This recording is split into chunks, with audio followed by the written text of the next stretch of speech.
Muy bien, mis hermanos, vamos a dar inicio a la exposición de la palabra de Dios. Como ustedes saben, estamos estudiando el Evangelio según San Juan y hemos estado viendo lo que es el prólogo que el apóstol Juan hace a su Evangelio, el cual nos disponemos a terminar en esta mañana. Así que les pido que me acompañen en el Evangelio según Juan, capítulo 1.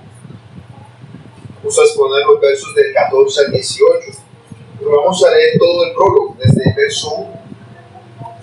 Juan capítulo 1, versículos a leer del 1 al 18. Esa sí es la palabra del Señor. En el principio era el Verbo, y el Verbo era con Dios, y el Verbo era Dios. Este era en el principio con Dios. Todas las cosas por Él fueron hechas, y sin Él, nada de lo que ha sido hecho fue hecho. En Él estaba la vida, y la vida era la luz de los hombres. La luz en las tinieblas resplandece, y las tinieblas no prevalecieron contra ella. Hubo un hombre enviado de Dios, el cual se llamaba Juan. Este vino por testimonio para que diese testimonio de la luz, a fin de que todos creyesen por él. No era él la luz, sino para que diese testimonio de la luz. Aquella luz verdadera que alumbra a todo hombre venía de este mundo. En el mundo estaba, el mundo por él fue hecho, pero el mundo no le conoció. A los suyos vino, y los suyos no le recibieron. Mas a todos los que le recibieron, a los que creen en su nombre, les dio potestad de ser hechos hijos de Dios, los cuales no son engendrados de sangre, ni de voluntad de carne, ni de voluntad de varón. Lo que vamos a considerar en esta mañana. Y aquel Verbo fue hecho carne, y habitó entre nosotros, y vimos su gloria, gloria como del unigénito del Padre, lleno de gracia y de verdad. Juan dio testimonio de él y clamó diciendo: este es del que yo decía, el que viene después de mí es antes de mí, porque era primero que yo. Porque de su plenitud tomamos todos, gracia sobre gracia. Pues la ley por medio de Moisés fue dada, pero la gracia y la verdad vinieron por medio de Jesucristo. Dios nadie le dio jamás. El unigénito Hijo que está en el seno del Padre, Él le ha dado a conocer. Amén. Vamos a orar una vez más para pedirle al Señor que sea hablándonos a través de su palabra. Señor, te suplicamos que seas tú hablándonos a través de tu palabra y que seas permitiendo, Señor, comprender las verdades que tu palabra nos son manifestadas, para que conozcamos más y más acerca de ti, para que conozcamos, Señor, lo que debemos hacer en nuestra vida. Señor, para que no seamos creyentes de una manera intelectual solamente, sino que seamos creyentes en espíritu y en verdad, Padre. Creyentes, Señor, genuinos de Jesucristo. Que nosotros podamos creer en Él con toda nuestra vida. Que nuestra vida cristiana no se limita a venir el domingo a la iglesia. Que no se limita a saber mucha Biblia, sino que se limita a vivir conforme, Señor, a lo que tu palabra dice que debe vivirse. Tú eres bueno, Padre, y tú eres santo. Tú eres fiel y justo, Padre. Perdona nuestros pecados, por favor, y háblanos por tu palabra. Danos vida si no la tenemos aún, creyendo en Jesucristo. Ayúdanos a creer porque somos débiles, porque solamente conociéndole a Él podemos conocerte a ti, amado Padre. Por eso te pido que nos hables de tu santa palabra, la palabra de vida, de la salvación, de Cristo. Amén. Amén.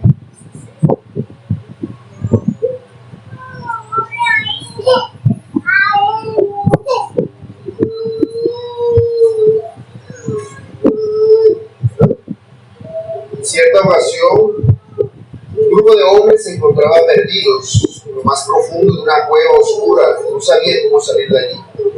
Entonces se encontraron con un grupo de personas que también estaban en una situación similar y les dijeron: por aquí está la salida.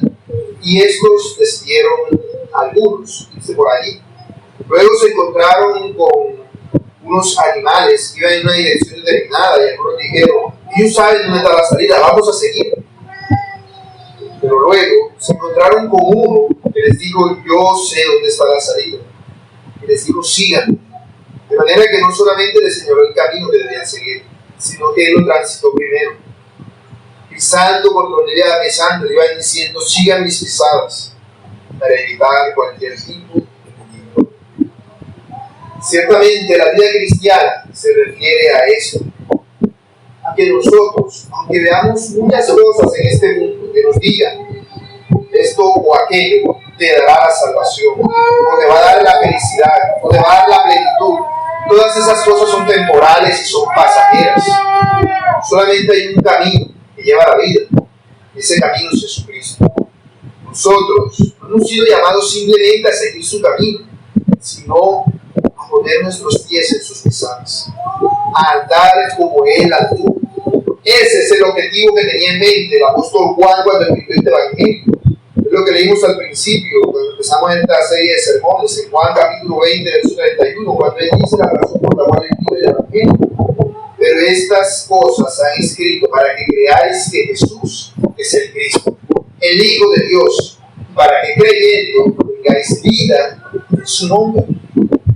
Esto es algo que es muy relevante para nosotros, porque el mayor peligro que puede experimentar una persona que se dice ser cristiano, es decirse ser cristiano, es tratar de llevar en sus propias fuerzas el yugo de su propia salvación y no descansar en Cristo, no andar en Cristo, no confiar en Cristo. Cuán horrible debe ser que te pases toda tu vida teniéndote de las cosas de las cuales el mundo nos abstiene, haciendo lo que ellos no hacen y viniendo a la iglesia cada semana, y que luego cuando estés allá te abran la puerta y te digan: tú aquí no entras, apártate de mí, hacedor de maldad, porque nunca te conocí. Cuán terrible debe ser eso. Eso es mucho peor que si hubiesen vivido en sus pecados, porque el que vivió en sus pecados sabe lo que le depara, pero este vive en un engaño. En este engaño viven muchos en muchas de estas iglesias que hay por aquí, siguiendo los hombres. Dicen: por aquí está la salida, pero ellos no van por ahí. Ellos solamente quieren que les dejen la plata mientras los otros van por ahí. Pero también puede ocurrir que estando aquí nosotros, diciendo: yo sigo a Cristo, y vamos por el camino, pero no caminamos como el camino. No seguimos por sus pisadas. Nos metemos en un montón de problemas que Él quisiera evitarnos por no hacer lo que Él nos ha dicho, por no creer a la palabra que nos ha dado, por no creer en Él verdaderamente. Por eso debemos tener presente que este evangelio, aunque ha sido dado para que creamos en Jesucristo, fue escrito principalmente para creyentes, no para incrédulos. Para que nosotros, se nos ha dicho, que creyendo en Él tengamos vida en su nombre. Por eso predicamos semana tras semana, y ustedes pueden decir: pero otra vez el mismo tema. Todos los domingos es lo mismo y lo mismo y lo mismo. ¿Y por qué? Porque somos tercos y duros de corazón. Porque una cosa se nos es dicha, se nos sale por el oído. Si te dicen: este es el camino, te queda la palabra este en la mente. Es muy fácil. Si yo me pusiera a preguntarles a todos lo que hemos aprendido, en lo poquito que hemos visto del Evangelio de Juan, ¿cuántos podrían decir textualmente todo lo que hemos aprendido? Sería difícil. Diríamos: no, hermano, pero tenía que avisarme para yo repasar primero qué es lo que es, porque eso no me lo sé de memoria. Y es cierto, uno no sabe aprender eso de memoria, no se trata de aprendérselo de memoria, se trata de aprendérselo de manera práctica. Y ahí irlo aplicando poco a poco. Digo: bueno, esta semana yo la otra vez apliqué esto a mi vida, apliqué apliqué aquello.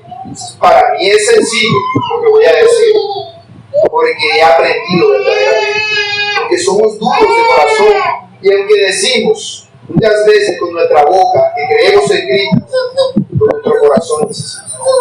Pero para eso ha venido el Hijo de Dios, para revelarnos al Padre. Por eso este sermón es llamado la revelación del Verbo, y lo explicaré en dos puntos. Primero, la persona del Verbo, y segundo, el testimonio sobre el Verbo. Dice el verso 14: y aquel Verbo fue hecho carne y habitó entre nosotros, vimos su gloria, gloria como del unigénito del Padre, lleno de gracia y de verdad. Bueno, claramente nosotros ya sabemos de quién es este Verbo que nos está hablando.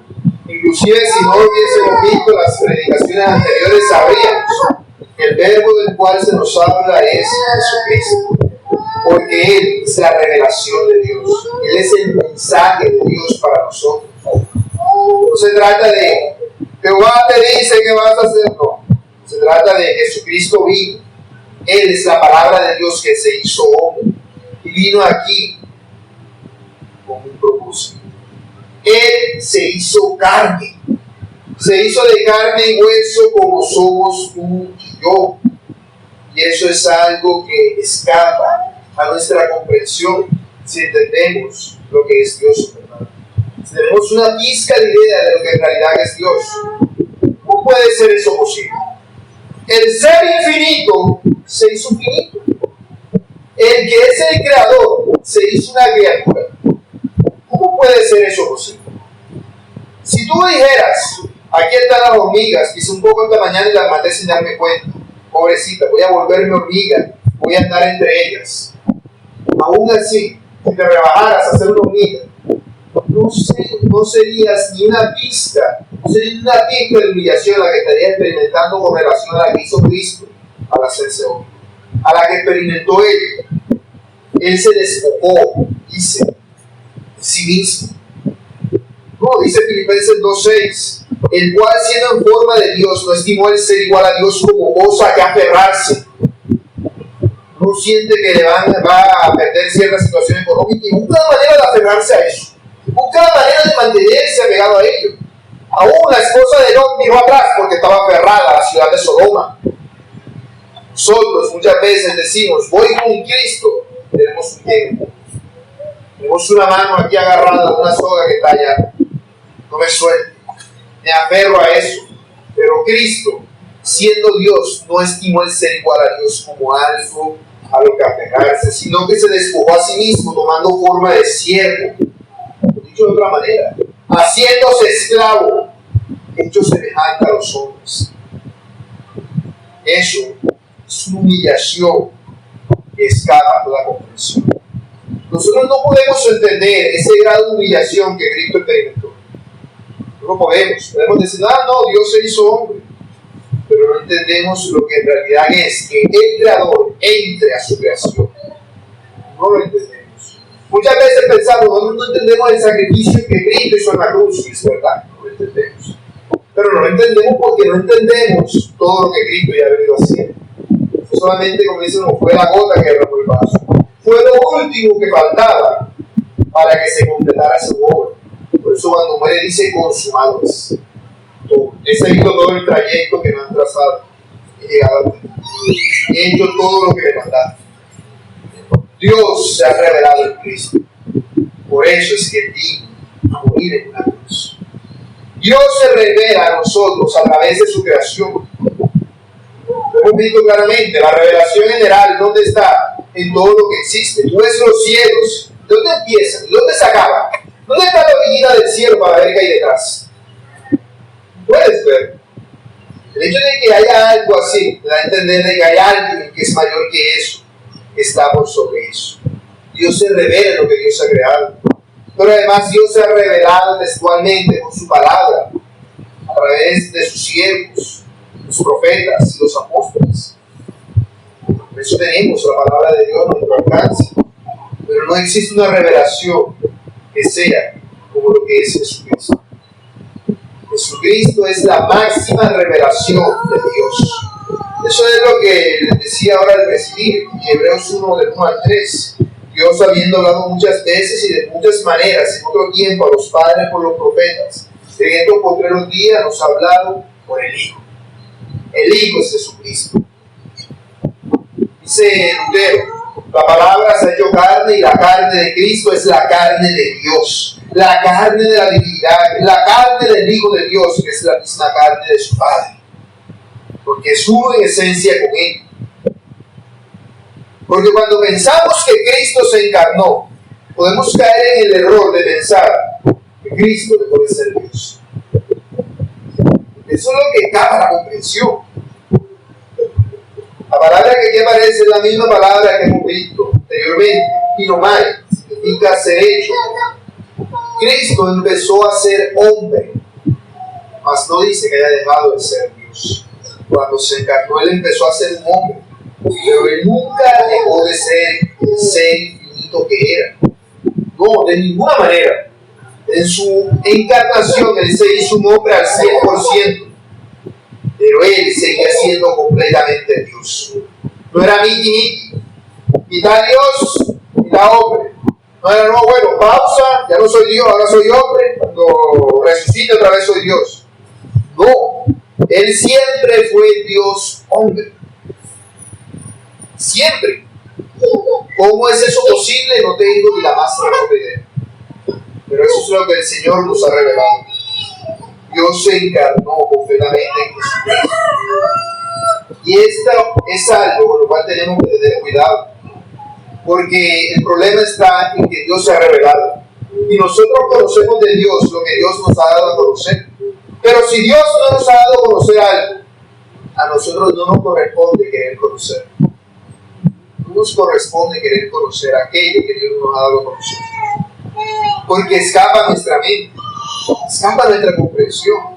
Explícale a un niño de 3 años la teoría de la gravedad, la teoría de la general de la relatividad. Muchos grandes ni la entienden, ¿cierto? Nosotros no entendemos ese tipo de cosas. Sin embargo, Dios se unió. Dice, no, esto ustedes no lo van a entender. Yo no quiero que lo entiendan. Ustedes no van a conocer todo acerca de Dios, sino van a conocer lo que yo quiero darles a conocer. Cuando nosotros queremos ir más allá de la revelación que nos ha sido dada, caemos en el error. Inventamos falsas doctrinas, porque empezamos a especular y a suponer y a pensar lo que a nosotros nos parece, no lo que Dios nos dice. Ese es el gran problema. En ese problema estaban cayendo muchos en el tiempo del apóstol Juan cuando él escribió este evangelio. Por eso es que vemos que muchos habían empezado a decir que Jesucristo no se había hecho carne, sino que él había venido como un Dios con apariencia de hombre. Era solamente una apariencia. La imagen de Dios es como una proyección, una imagen en 3D que anda por ahí caminando, un espíritu, un fantasma, algo así. Porque como no entendían esta verdad de que Dios seguía siendo Dios y a la vez hombre, buscaron la manera de encontrarle con un significado. Como en la Biblia no estaba el significado, lo buscaron en las filosofías y salieron con ese asunto que se llama docetismo, que es la creencia de que Jesucristo no vino en carne, sino que era solamente una apariencia de carne. O, dicen algunos también, que era que Jesús era un ser humano, dejó de ser Dios, cuando lo bautizaron y el Espíritu Santo descendió sobre él, volvió a ser Dios y lo dejó cuando se murió en la cruz. Por eso le dicen, no, Dios mío, ¿por qué me has abandonado? Como si Dios se le salió y volvió a ser hombre. Este tipo de cosas son herejías, producto de querer entender lo que Dios nos ha dado para que nosotros lo entendamos. Eso es lo que ocurre. Ese es el gran peligro y eso es lo que Juan está principalmente contrarrestando aquí. Este asunto del docetismo. Decirnos que el Verbo se hizo carne, se hizo hombre, se hizo como nosotros y habitó entre nosotros. Cuando decimos que habitó entre nosotros, no significa simplemente que vino a vivir como un ser humano y ya. No, significa de que Él comprendió todo lo que significa ser un ser humano.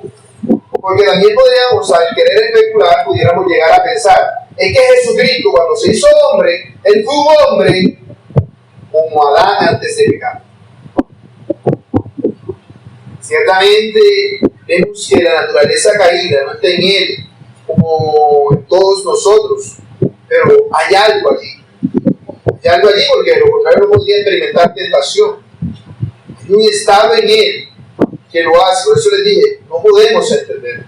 Cuando nos ponemos a darle cabeza a esto y entonces podemos decir, ¿será que de pronto esto, de pronto aquello? Y le ponemos 5 patas a la mesa. No, mis hermanos. Debemos entender lo que Dios nos ha dicho. Cuando Dios se hizo hombre, no solamente fue que habitó entre nosotros, sino que experimentó totalmente lo que es ser hombre. Por eso decimos que es 100% hombre. Él entiende lo que es la tristeza, lo que es el dolor, lo que es la ira, lo que es el enojo, en el mismo sentido en el que tú lo entiendes. Él experimentó las emociones que tú experimentas, los sufrimientos que tú experimentas. Él no hizo machete, por así decirlo, él no hizo rosca, él no hackeó el sistema. Él no vino y dijo, bueno, yo soy Dios y este sufrimiento yo aquí me lo aguanto. Yo aquí hago trampa y no. Él se expuso a todo lo que nosotros nos exponemos. Se expuso a todo lo que nosotros nos exponemos. Él ayunó 40 días y 40 noches en el desierto, sin recurrir a facultades divinas. Ciertamente el Señor en su providencia le retuvo y le mantuvo. Pero eso no quiere decir que Él estuviera haciendo, no, que vamos a hacer que no sienta hambre. Porque como es Dios, no. Él experimentó el hambre de 40 días. Que el Señor en su providencia lo guardara, porque el Espíritu lo estaba guiando, dice Mateo. Se haya mantenido vivo todo ese tiempo, no se haya muerto de hambre. Porque no es que estuviera caminando solamente en el desierto, no es que estuviera simplemente ayunando, es que estaba ayunando mientras caminaba en un desierto, días y noches, calor y frío. El Señor ciertamente lo ayudó, pero Él siempre fue hombre. Por eso podemos apelar a Él. Cuando tú te sientes triste, Él sabe lo que es eso. Cuando tú sientes aflicción, Él sabe lo que es eso. Cuando tú sientes desesperación, Él sabe lo que es eso. Eso es lo que dice el autor de Hebreos en Hebreos 4:15. Porque no tenemos un sumo sacerdote que no pueda compadecerse de nuestras debilidades, sino uno que fue tentado en todo según nuestra semejanza, pero sin pecado. En todo fue tentado, pero no pecó. Esa es la diferencia. Él tomó todos los atributos de la humanidad. Todo aquello que nos hace humanos fue en Él. Por eso es 100% hombre. Sigue diciendo el autor de Hebreos 2:14. Por cuanto los hijos participaron de carne y sangre, Él también participó de lo mismo, para destruir por medio de la muerte al que tenía el imperio de la muerte, esto es, al diablo. Si no, sería injusto. De hecho, eso es lo que el diablo quería hacer cuando tentó al Señor Jesús y le dijo, haz que estas piedras se conviertan en pan. Quería que hiciera trampa, que dejara de padecer como nosotros padecemos. Y entonces esto no se cumpliera, de que él experimentara lo mismo que nosotros experimentamos. Pero no, sigue diciendo el autor de Hebreos en el verso 17 del capítulo 2. Debía ser en todo semejante a sus hermanos, para venir a ser misericordioso y fiel sumo sacerdote en lo que a Dios se refiere, para expiar los pecados del pueblo. Debía ser así. De lo contrario sería un falso sacerdote, porque el sacerdote debe llevar sobre sí los pecados del pueblo. Y no solamente es llevarlos en la cruz, es llevarlos toda la vida que se le dio. Por eso dice que Él habitó entre nosotros, porque habitó como uno de nosotros. Él montó su tienda entre nosotros, es lo que quiere decir la expresión. Y dice, y vimos su gloria. Aquí vemos que se incluye al autor. Y vimos su gloria. ¿A qué se refiere cuando dice eso? Y vimos su gloria. Bueno, podríamos entenderlo de dos maneras. Puede referirse a un suceso especial y particular, en el cual Él, antes de su resurrección, se había manifestado al autor como Dios. Y este suceso aparece en Mateo 17, versos 1 y 2, donde dice, 6 días después, Jesús tomó a Pedro, a Jacobo y a Juan, su hermano, es decir, el autor de este evangelio, y los llevó aparte a un monte alto y se transfiguró delante de ellos, y resplandeció su rostro como el sol, y sus vestidos se hicieron blancos como la luz. En esa ocasión, Él les mostró a ellos su gloria, les dio a conocer la esencia de Él como Dios. En ese momento dio a conocer que Él seguía siendo Dios en esa ocasión, porque eso es lo que Él estaba haciendo. Él les dijo, yo sigo siendo Dios aunque estoy siendo un hombre, pero estoy velado. A ustedes, como son mis más cercanos, les estoy permitiendo ver esto, no a nosotros. Pero no se refiere solamente a eso, por eso le dije que puede referirse a los sucesos, porque si fuera así, se limitaría solamente a Juan, que es lo que le está diciendo, y vimos su gloria, es decir, yo doy testimonio de que yo vi que Él es Dios. Yo estoy dando testimonio. Eso es a lo que se refiere Juan cuando dice eso, pero no solamente al hecho de ver esa manifestación de Él como Dios, sino también de que Él cumplía la esencia de lo que es Dios, de que Él manifestaba los atributos de Dios, los manifestó durante 3 años con Él y con los otros apóstoles. Les dio a conocer la esencia misma de la deidad. Les dio a conocer la verdad, la sabiduría, el amor, la gracia, el conocimiento, el poder y la santidad de Dios. Les dio a conocer quién era Él. Y eso es aquello de lo cual Juan está dando testimonio. Yo vi su gloria, pero no solamente vi su gloria de una manera natural, de una manera sobrenatural, perdón, sino de una manera natural, viéndole obedecer al Padre en todo, por sobre todo siendo obediente a Dios. Por eso dice Hebreos 1:13, el cual siendo el resplandor de su gloria y la imagen misma de su sustancia. Es decir, Él fue lo que Adán no fue. Adán fue creado a imagen y semejanza de Dios. Pero dejó de ser. Pero Cristo fue la imagen y semejanza de Dios. Perfectamente. Fue la imagen y semejanza de Dios. Como dice Juan Calvino, porque como dice el apóstol, que Cristo es la imagen visible del Dios invisible, así debemos considerar que todas las perfecciones divinas se resplandecen en Él. Por lo tanto, si queremos conocer a Dios, debemos mirar a Jesucristo, que es la imagen de Dios. Si queremos ver a Jesucristo, debemos mirar a la palabra de Dios. Es así. Porque uno puede decirse, Dios vino a darnos, por medio de Jesucristo, Dios vino a darnos a conocer al Padre. Pero Jesucristo hace 2000 años, que ya no está entre nosotros, ya no podemos verlo, no es que podamos ver una foto. Dice, mira, vea Jesucristo, vamos a ver un video de cuando sanó. No. Precisamente por eso lo hizo en esos tiempos, donde eso no ocurría. Para que nosotros no adorásemos imágenes. Claro, si aquí tuviera una película de Jesucristo grabada en persona, Juan Luis andaba con la cámara ahí haciéndole un video para YouTube.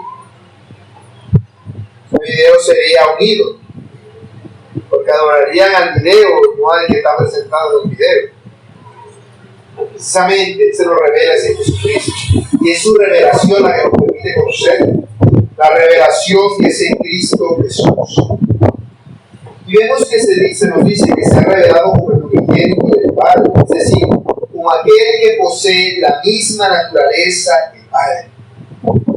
Eso es algo que es contrario a lo que decían los falsos maestros. Los falsos maestros, como ya les dije, decían que Jesucristo no había venido en carne, sino que era un ser creado por Dios, y si era Dios, era un fantasma, o algo así. Pero no era un ser en carne. Pero aquí vemos cómo sí es así, como se nos es revelado. Porque Jesucristo es uno con Dios. Cuando dice unigénito, no se refiere a que sea el hijo mayor. Se refiere a que es uno con Él, con su gen. Es un gen. Son el mismo gen, son la misma esencia, el mismo ADN, la misma sustancia. Son el mismo, no se refiere a que sea el primero, se refiere a que son una misma esencia. En ese sentido, el autor de Hebreos se refiere a Isaac como el unigénito de Abraham, aquel que posee su misma esencia, aquel que recibe el llamado que Abraham había recibido, a diferencia de Ismael. En ese sentido, Cristo es llamado el uno con Dios. Se nos dice de que Él estaba lleno de la gracia y verdad de Dios. Esta gracia y verdad se refiere a la bondad y misericordia que nos es manifestada en nosotros en Cristo. Se refiere a esa revelación de Dios que Jesucristo trajo al mundo. Él es la verdad y Él viene a decirnos cómo es Dios. ¿Por qué esto es necesario? ¿Por qué es necesaria la revelación? Todo el mundo, por naturaleza, aunque muchos digan que no sabe que Dios existe, pero si Dios no se revela, entonces vamos a buscar a Dios como nos da la gana. Vamos a pensar de Dios lo que a nosotros nos parece. Y vamos a pensar que Dios es como nosotros. Entonces, si yo soy un borracho que pasa emborrachándose cada sábado, ¿qué voy a pensar de Dios? Que Dios es un borracho que pasa emborrachándose cada sábado. A Dios le gusta el trago. Dice, mira, Juan capítulo 2 dice que Jesús se emborrachó con vino. En su vida han leído el pasaje, pero dicen eso. ¿Por qué? Porque hacen a Dios a su semejanza. Pero no entienden que Dios ha dado a conocer precisamente para que entendamos cómo es Él, cómo es su carácter. Porque el ser humano en esencia fracasó en eso. Nosotros como seres humanos debemos ser los que damos a conocer a Dios a las criaturas, a las demás criaturas. No lo hacemos por nuestro pecado. La nación de Israel fue constituida como nación para que fuera el país que diera a conocer a Dios a las demás naciones, pero no lo hizo. Por eso, en un ser humano de la nación de Israel, Dios vino a darse a conocer Él mismo en la persona de Jesucristo. Él es el que hace lo que aún nosotros no hacemos. Dice Colosenses 2:9, porque en Él habita corporalmente toda la plenitud de la deidad. Todo lo que es Dios, toda su esencia y todo su ser. Spurgeon dice, en Cristo la palabra se hizo carne y el verbo se convirtió en hombre. Esta es la maravilla de la verdad que debemos creer y confesar. Cristo es el Dios hecho hombre, el hombre que es Dios. Él nos ha revelado la gloria de Dios y nos ha traído la gracia y la verdad. Es Jesucristo. Jesucristo se manifiesta a nosotros en su palabra. Por eso es que la palabra es tan preeminente para nosotros. Las personas no creen en Dios, no saben nada acerca de Dios, inventan a Dios a su imagen, como les decía. De eso estaba lleno todo el mundo de los tiempos de Juan. En ese entonces, el Dios más importante que ellos veneraban en la civilización pagana era Júpiter, a quien los romanos llamaban Zeus. ¿Y qué era Zeus? Violador. Hay un medio, no sé si lo han visto, que dice de la mitología griega y te muestran un poco de libros así como de 20 libros. Después te dicen la mitología griega sin los amoríos de Zeus. Una revistica como de 4 hojitas. Toda la mitología griega se fundamenta en todos los hijos que Zeus tuvo regado con todo el mundo. Porque para ellos Dios era un violador. Porque para los griegos el sexo libre de toda restricción, era lo normal, lo rutinario. Y así se imaginaban que era Dios. Y Jesucristo vino precisamente para que entiendan que Dios no es así. Dios no es a la imagen de ellos o de nosotros, porque Él es quien es. Y nosotros somos los que debemos amoldarnos a su imagen. Por eso debemos creer en Él, en Jesucristo. Y nuestra creencia no se puede limitar a un vago conocimiento de la verdad, o simplemente saber las cosas en nuestra cabeza y ya. Eso no dará como resultado la salvación de nadie. No lo dará. Hay personas que se dedican única y exclusivamente a leer la Biblia y a estudiar la Biblia para refutar la Biblia. Saben más Biblia que tú y yo, pero no conocen al Dios que nos es revelado en la Biblia. Se ponen a rebuscarle errores y contradicciones, forzando textos y tergiversando pasajes, pero no creen en Él. Esos son casos extremos, pero aún entre nosotros podemos venir a la iglesia cada domingo y no creer verdaderamente en Él. Y si no creemos verdaderamente en Él, no estamos vivos. No estamos vivos. No estamos vivos si Cristo no es manifestado en nosotros. De tal manera que tú puedas verte al espejo y ver a Cristo. Que tú puedas actuar y decir, esto no lo he hecho yo, lo ha hecho Cristo. Y que todos los días procures hacer lo que Cristo haría. Esto es la vida verdadera. Vivir conforme a la voluntad de Dios. El mismo Jesús lo dice en este Evangelio, en el capítulo 8, verso 24. Si no creéis que yo soy, en vuestros pecados moriréis. Y eran las personas que más sabían Biblia lo que eso les estaba diciendo. Los maestros de la ley. ¿Qué les está diciendo? Si no creéis que yo soy, en vuestros pecados, hermano, igual que se mueren todos los hombres en sus pecados, engañándose a sí mismos, creyendo que adoran a Dios, pero rechazan al Dios verdadero que se nos ha revelado en la persona de Jesucristo. Lo rechazan, porque el que no honra al Hijo, no honra al Padre que le envió, dice el mismo Señor Jesús en Juan 5:23. Y el apóstol Juan nos dice en su primera carta, en Juan capítulo 2, verso 23. Todo aquel que niega al Hijo tampoco tiene al Padre. El que confiesa al Hijo tiene también al Padre. Es así de simple. Jesucristo es su Padre. Aquel que rechaza la revelación completa de Dios en Jesucristo, rechaza completamente a Dios.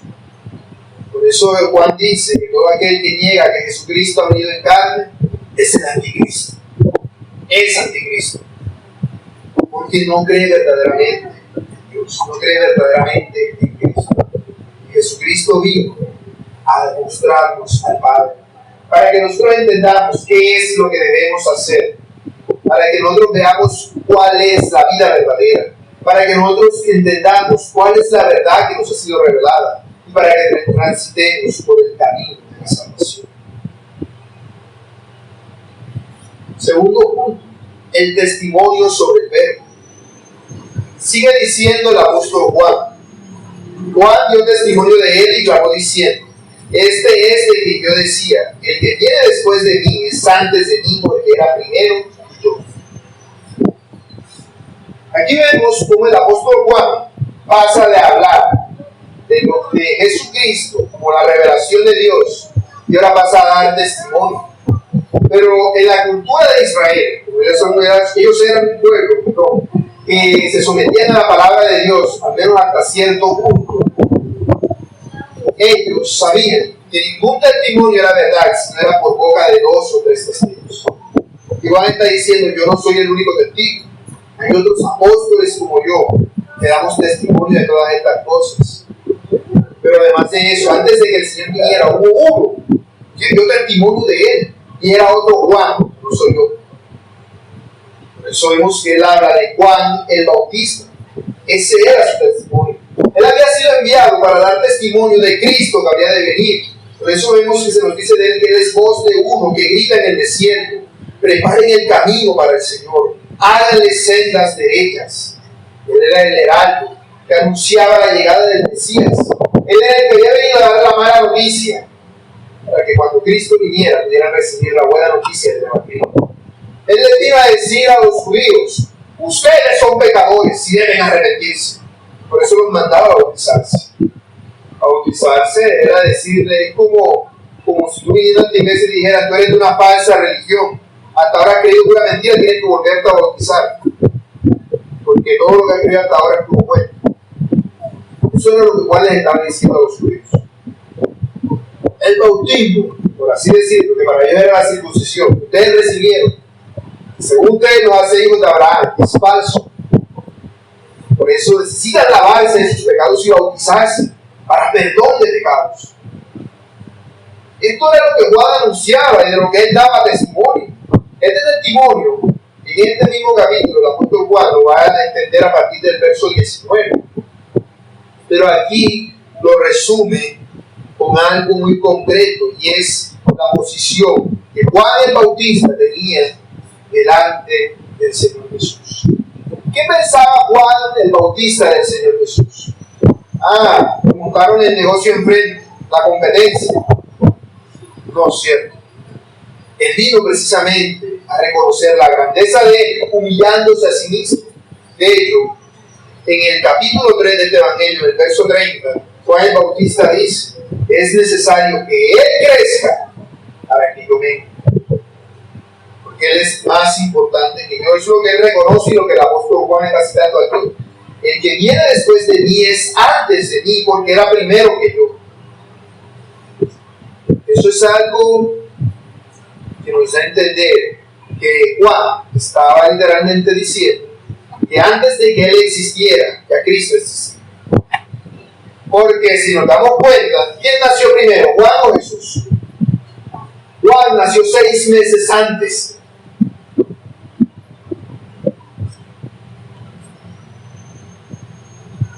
Entonces nosotros vemos claramente como uno que nació primero y además empezó su ministerio primero. Está diciendo: él es más que yo.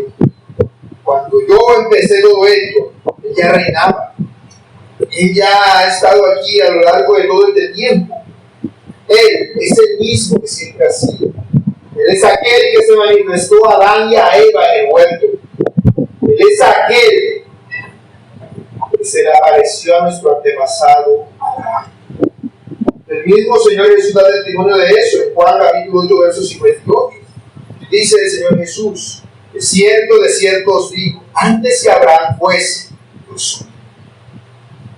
Eso lo dice el Señor a los fariseos, precisamente para que entiendan la grandeza de aquel delante del cual ellos están, para que crean en el nombre de Cristo.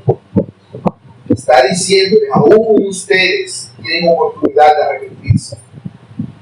Porque por eso es que él hace todo esto y los llama hijos del diablo, como veremos cuando estemos en ese capítulo. Él les da la oportunidad hasta lo último, manifestándoles su grandeza y su verdad. Y Juan el Bautista está diciendo todo esto, diciendo: yo estoy subordinado a Él. Él es el que le da vida a mí y a todos nosotros. Él es el sustento de todo lo que existimos. Porque de su plenitud tomamos todos y gracia sobre gracia. ¿Quién dice eso? Juan el Bautista. No. Ahí habla Juan el apóstol. El testimonio de Juan el Bautista era aquel. Él es antes de mí porque era primero que yo. Ahora Juan el apóstol está diciendo: porque de su plenitud tomamos todos y gracia sobre gracia. Y vemos como Juan está diciendo que todos, incluyéndose él mismo, ha bebido del agua que Jesucristo le vino a dar. Es la gracia de Dios. La gracia de Dios que ha sido magnificada y testificada. Juan Calvino dijo: Juan testifica aquí que toda la plenitud de la gracia divina se encuentra en Cristo y que todos los creyentes reciben de Él la gracia necesaria para su salvación. Es en Cristo la plenitud de la gracia, aquello que ya está al completo, aquello que es total y ya no se le puede agregar nada. Toda la manifestación de la gracia de Dios nos ha sido dada en Cristo. No nos ha sido dada de una manera limitada. No. El Señor tuvo gracia conmigo cuando me arrepentí. Pero no solamente tuvo gracia contigo cuando te arrepentiste. Él tiene gracia contigo todos los días. Todos los días. Porque ahora que su gracia está sobre ti, tus pecados son mayores que antes. Claro, porque tú tienes más conocimiento de Él. Antes vivías en ignorancia, no sabías lo que hacías. Pero ahora cuando pecas, lo haces a sabiendas. Tus pecados son peores. Eso da para que Dios te mate enseguida cada vez que peques. Pero no lo haces. Porque su gracia no fue una vez, sino que es todos los días sobre ti. Todos los días Él te sostiene. Su gracia es renovada constantemente. Cuando decimos que su gracia es renovada, debemos entender que aquello que se nos renueva en su gracia es aquello que Él nos está dando. Porque ¿qué es la gracia? La gracia es algo que es gratis, que tú no pagaste. Él está diciendo: yo te doy un agua que es gratis. Tú no pagaste ni has hecho nada para que yo te la dé. No hay un trueque que tú puedas hacer para delante de esta agua que yo te da. Esa agua son todas las bendiciones espirituales que nosotros tenemos en Cristo Jesús. Esas bendiciones que Él te concede de seguir vivo cada día, de encontrar consuelo en su palabra, de poder acercarte delante de Él en cualquier lugar, sin necesidad de un templo físico, sin necesidad de que alguien te esté poniendo la mano en la cabeza y diciendo: yo te absorbo de tus pecados. Sin necesidad de ninguna de esas cosas. Tú tienes acceso libre al trono de la gracia. Tienes acceso a todas las bendiciones de Dios. Spurgeon dijo: en Cristo encontramos la plenitud de la gracia divina, y de esa plenitud recibimos gracia sobre gracia, es decir, una abundante y constante de bendiciones espirituales que no paran, no paran. Por eso dice en Efesios 2:4: pero Dios, que es rico en misericordia, por su gran amor con que nos amó, aun estando nosotros muertos en pecados, nos dio vida juntamente con Cristo. Por gracia sois salvos. ¿Qué nos está diciendo el Señor? ¿Y a qué se refiere tú? Que la gracia de Dios no es que Él vino y tomó un poquito de agua y la derramó sobre ti. No, no es eso. Es que Él vino, abrió la pluma y salió el chorro. La gracia cae sobre ti como lluvia. Lluvia constante que nunca para, que nunca cesa de caer. Por eso eres renovado. Por eso inclusive si tú dijeras yo me voy a apartar de él y no quiero saber nada de él, no podrías hacerlo. Porque la gracia te está limpiando todo el tiempo. Por eso el creyente no puede practicar el pecado, porque si él quisiera y dijera, güey, soy un puerco y quiero bañarme en un chiquero, y se baña en el chiquero, el agua le está cayendo a chorro, siempre se está limpiando. Eso es lo que Cristo hace. Esa es la gracia sobre gracia que es derramada sobre nosotros. Porque no es ni siquiera la lluvia. Es que yo dije el ejemplo de la ducha. Pero es que pone la manguera y pone el chorro duro a presión y arranca todo pecado. Por eso, sin importar cuán terrible sea tu pecado, Dios te perdona. Por eso, el peor error que tú puedes cometer es decir, hoy le embarré, hoy pequé terriblemente contra Dios, no soy digno de acercarme a pedirle perdón siquiera.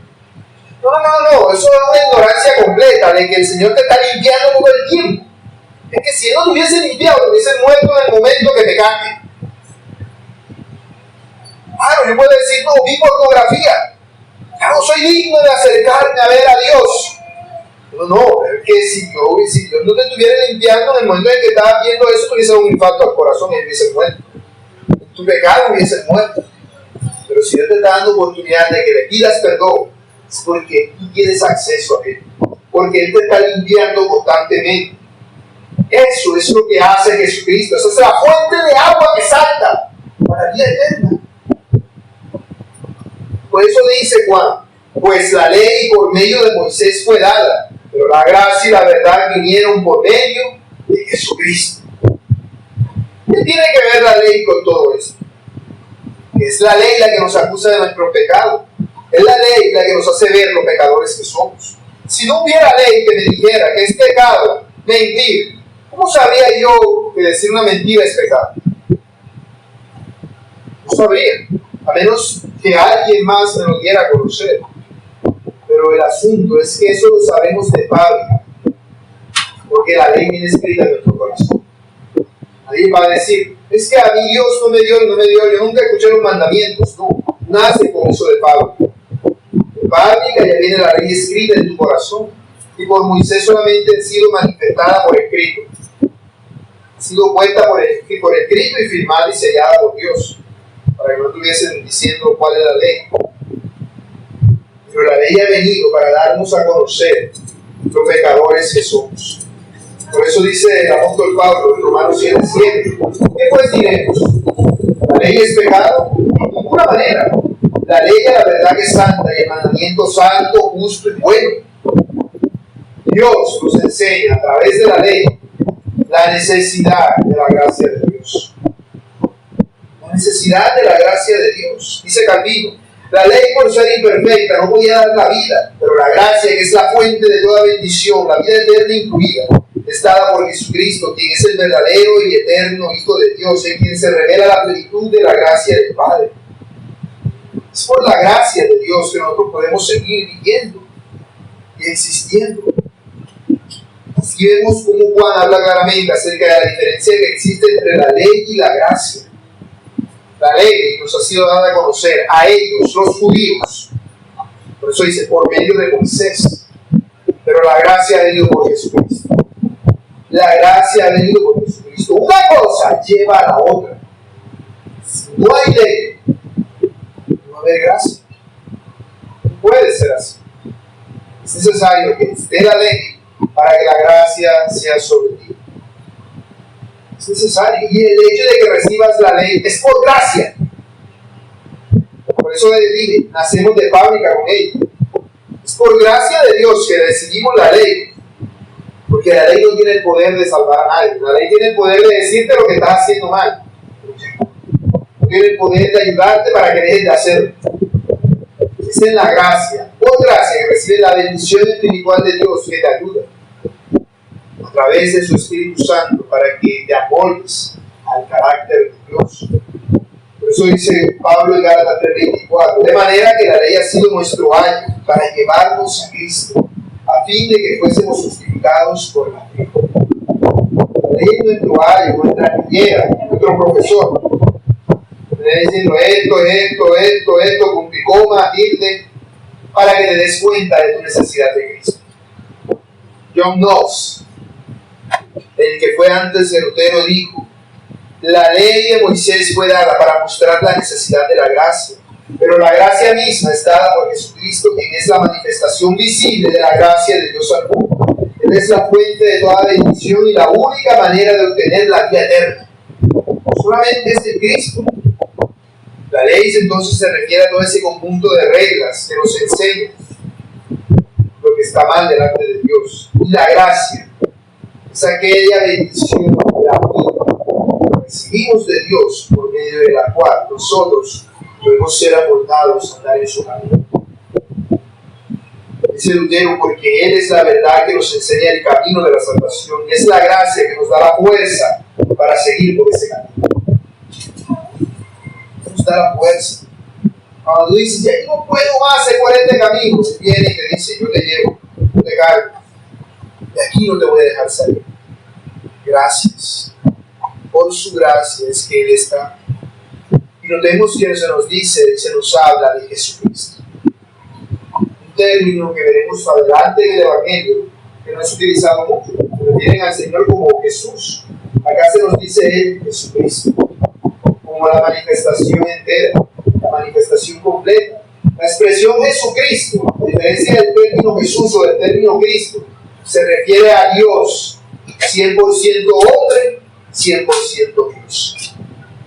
Y cuando hablan de Jesús, quieren enfatizar la naturaleza humana. Cuando hablan de Cristo, quieren enfatizar la naturaleza divina. Pero cuando el autor nos habla de Jesucristo, nos quiere enfatizar de aquel que es Dios y es como nosotros. Y habitó entre nosotros. Por eso dice Juan: a Dios nadie le dio jamás. El unigénito Hijo que está en el seno del Padre, Él le ha dado a conocer. Entonces vemos cómo Dios, que es espíritu, invisible y purísimo, se ha hecho claramente visible en la persona de Jesucristo. Dios era visible para los seres humanos en el huerto, antes del pecado. Sabemos que ellos se ocultaron porque no querían ver. No sé exactamente qué era lo que veían, si era un hombre, una luz o algo, pero ellos veían a Dios. Por eso Adán y Eva se asustaron y quisieron ocultarse de su presencia. Pero una vez fueron expulsados, ya no pudieron ver más a Dios. Nadie puede ver a Dios. Tanto así que le puso un ángel, le puso una espada de fuego para que no pudiesen acercarse, porque todo aquel que mirase a Dios moriría. Porque Dios es perfectamente santo y los seres humanos, desde que pecaron, dejaron de ser. Dejamos de ser. La persona, antes del tiempo del Nuevo Testamento, había tenido una relación, por así decirlo, más íntima o más cercana con Dios, fue Moisés, de quien se me estaba hablando como el dador de la ley. Porque él veía a Dios, dice, que hablaba con él cara a cara como un amigo, como quien habla con un semejante, en el tabernáculo de reunión. Pero aún así él no vio la esencia de la gloria de Dios, solamente veía algo. Y dice de que él lo que quería era ver la gloria de Dios. Dice en Éxodo 33:18, dice Moisés: te ruego que me muestres tu gloria. Y le respondió: yo haré pasar todo mi bien delante de tu rostro y proclamaré el nombre de Jehová delante de ti. Y tendré misericordia del que tendré misericordia y seré clemente para con el que seré clemente. Digo más: no podrás ver mi rostro, porque no me verá hombre y dirá. Y dijo aún Jehová: he aquí un lugar junto a mí, tú estarás sobre la peña, y cuando pase mi gloria, yo te pondré en una hendidura de la peña y te cubriré con mi mano hasta que haya pasado. Después apartaré mi mano y verás mis espaldas, mas no verás mi rostro. Nadie, ni siquiera Moisés, que era tan cercano a Dios, vio el rostro de Dios. Nadie lo vio. Nadie. Donde Moisés hubiese visto el rostro de Dios, hubiese muerto, sencillamente. Pero en Jesucristo nosotros tenemos la revelación del ser de Dios. Porque notemos en el texto que leí, en Éxodo, dice que Dios iba a pasar delante de Moisés, pero además dice: y proclamaré el nombre de Jehová delante de ti. Dios pasaría delante de Moisés proclamando el nombre de Jehová, aunque es Jehová el que está pasando. Le está diciendo, yo iré, no verán mi rostro, pero proclamaré mi nombre. Mi nombre es la suma de mis atributos, es lo que me define a mí como tal. Iré proclamando el nombre de Dios. Ese nombre se nos ha sido dado, revelado a nosotros en Jesucristo. Jesucristo es la esencia de Dios mismo. Él es el unigénito del Padre, el que es el mismo Rey con el Padre, el que es su misma esencia. Él es quien da a revelar al Padre. Por eso, cuando los apóstoles le preguntaron al Señor Jesús, muéstranos al Padre, ¿qué les dijo el Señor? Juan 14:9. Si conocieses, también a mi Padre conoceríais. Desde ahora le conoceréis y la veréis mismo. Felipe le dijo, Señor, muéstranos el Padre, nos basta. Felipe está pidiendo lo mismo que Moisés. Lo mismo. Pero lo que a Moisés no se le reveló, a Felipe y a los otros apóstoles, incluyendo Juan, sí. Por eso Jesús le dijo, tanto tiempo hace que estoy con vosotros y no me has conocido, Felipe. El que me ha visto a mí, ha visto al Padre. ¿Cómo pues dices tú, muéstranos el Padre? Porque Jesucristo es el que nos da a conocer al Padre. Él es la revelación máxima de Dios. Es la revelación máxima. Eso es algo que el apóstol Juan quiere que nosotros nos quede totalmente claro. Tan claro que no solamente lo dice aquí, sino en sus cartas. Primera de Juan, capítulo 1, empieza así. Lo que era desde el principio, lo que hemos oído, lo que hemos visto con nuestros ojos, lo que hemos contemplado y palparon nuestras manos tocante al verbo de vida.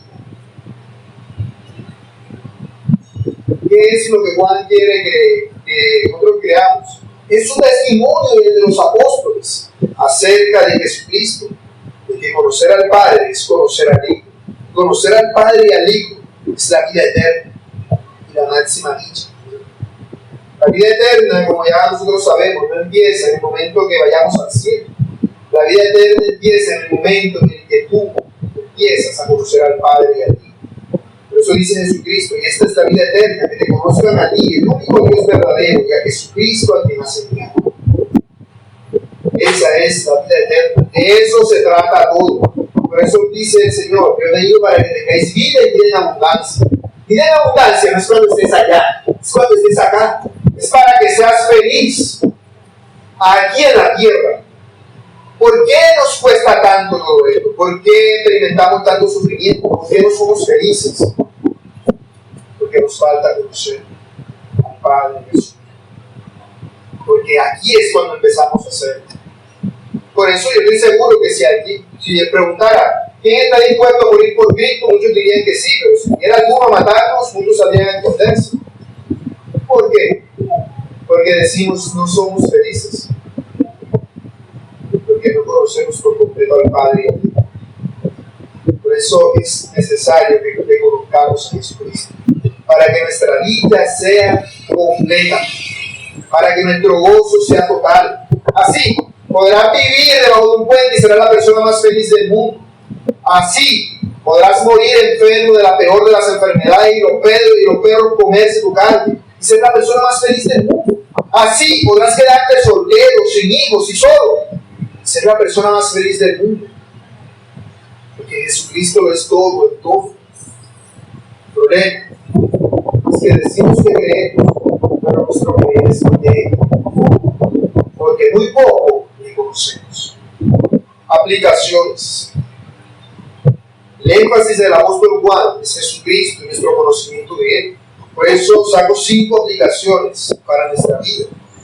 De esto, primero, busca a Jesucristo. Porque para eso es que Él se reveló. Él no se reveló para que lo tengan allá en un cuarto, en una foto, o para que lo tengan en un escapulario, para que lo tengan en una palabrita diciendo su nombre cada vez que termina de orar.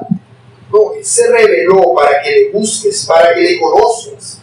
Tú puedes haber cometido el peor pecado de todos, pero si tú buscas a Jesucristo, Él no te va a echar. Él mismo lo dice Juan 6:27, todo el que el Padre me da, vendrá a mí, y el que a mí viene, no le echo fuera. Segundo, desea a Jesucristo, porque Él es antes que tú. Al igual que Juan el Bautista reconocía la superioridad de Cristo, también también tú debes hacerlo. Reconócelo en tu vida. Reconócelo como la salvación, como la dicha, la alegría y la felicidad. Si lo haces, para ti no será un fastidio nunca leer la Biblia, sino que será un gozo, un anhelo, un amor, una carta de amor de la persona que más amas para ti. Y podrás hacer como lo que dice el apóstol Pedro en 1 de Pedro 2:2. Decía como niños recién nacidos, la ley espiritual no adulterada, para que por ella crezcáis para salvación. Crecer es darte cuenta de lo pecador que eres, procurar ser más santo y experimentar la felicidad que es en Cristo Jesús. Tercera aplicación, aprende de Cristo. Hermano, aprende de Jesucristo. Cállate y escucha lo que Él te dice cada día. Escucha lo que Él te habla con su gracia. No te quejes. No te quejes por lo que no tienes. Más bien escucha lo que Él te dice. Que toda petición, que toda súplica puedas llevarla a su presencia. Acércate a Él y aprende de Él. Del bendito y precioso Jesucristo. Confía en Él. Y eso solamente vas a poder hacerlo a través de los medios de gracia. Orando, leyendo la Biblia, teniendo comunión con tus hermanos y viviendo una vida de obediencia a Dios. Como dice Santiago 4:8, acercaos a Dios y Él se acercará a vosotros. Pecadores, limpiad las manos y vosotros los de doble ánimo, purificad vuestros corazones. Esto se lo dice a cristianos. Cuarto punto, imita a Cristo. Sigue el ejemplo de Cristo, mi hermano. Si Jesucristo es la manifestación de la gloria divina en este mundo, significa eso que tú también debes ser manifestación de la gloria de Jesucristo en este mundo. Y debes darle a conocer. Y así como Él ha venido a revelarnos al Padre, tú debes venir y revelarlo a Él. Porque la gente va a decir, pero yo no veo a Jesucristo, pero te ven a ti. Cristo vive en ti. Por eso dice el apóstol Pablo en 2 Corintios 3:18. Por tanto, nosotros todos, mirando a cara descubierta, como en un espejo, la gloria del Señor, somos transformados de gloria en gloria, en la misma imagen, como por el Espíritu del Señor. Que tú seas transformado a la imagen de Jesucristo. Quinto punto, agradece a Cristo. Agradece a Jesucristo. Vive una vida de agradecimiento a Él. Porque todo lo que has recibido, lo has recibido de gratis. Todo lo que recibes de Dios, lo recibes de gratis. Tú puedes decir, pero yo trabajo para ganarme el pan cada día. Pero ese trabajo lo tienes por Él. El día que Él quiera te lo quita. Pero tú lo recibes gratis. El fruto del campo lo recibes de Él. Todo, el aire que respiras, el agua que bebes, inclusive la electricidad, todos los beneficios que ahora tenemos. Y eso hablando de lo material, ¿cuánto más de lo espiritual? Todo lo recibimos por Jesucristo, así que sea agradecido y expresa tu agradecimiento a Dios en oraciones, en alabanza y en generosidad para con los demás. Dale lo que has recibido. Si lo haces, podrás decir como el apóstol Pablo: bendito sea el Dios y Padre de nuestro Señor Jesucristo, que nos bendijo con toda bendición espiritual en los lugares celestiales en Cristo. Ya hemos sido bendecidos. No es que vayamos a ser bendecidos, es que ya somos bendecidos y deseamos la bendición de los demás. Por eso nuestro saludo va relacionado con eso. Dios te bendiga, o bendiciones, muchas bendiciones del Señor para ti, porque eso es lo que deseamos, la bendición que es en el Padre y en su Hijo Jesucristo. Así que, mis hermanos, que Jesucristo sea todo